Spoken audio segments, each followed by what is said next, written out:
For the first time this May, Tennessee voters will be able to choose school board candidates based on political parties. The Tennessee General Assembly last year gave political parties the ability to hold primaries in school board races, and candidates for school board the choice to run as members of a political party.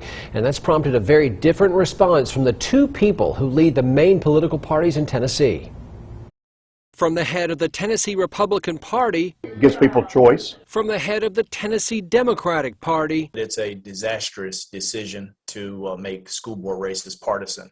Stark disagreement over the change. Before, school board candidates could not campaign as party members. State Democratic Chairman Hendrell Remus said schools run best when the focus is on what's best for kids, not partisan platforms. I think it's unfortunate that the school boards have become the new partisan battleground where vitriol will take the place of actually getting something done for our kids. But Tennessee Republican Party Chair Scott Golden says this brings transparency. When you want to know who you're voting for on the ballot, the first thing that kind of gives you that indication is whether or not they're running as an R or a D. And with every other election on the ballot having that opportunity, we didn't see any reason why school board should be any different.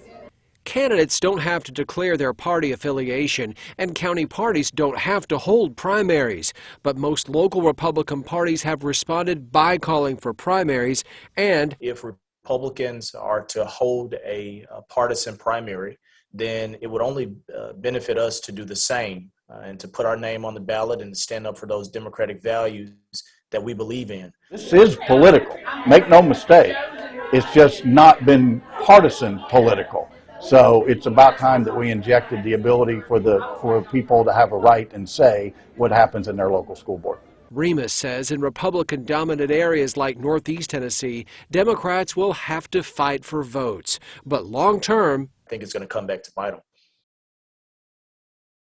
With the Tennessee General Assembly back in session this week, school boards now are focused on something else. Funding. This especially after Governor Bill Lee said he wants to restructure the state's decades-old formula for funding schools in Tennessee, and he wants to do it this session. We're going to have more on that coming up at 6.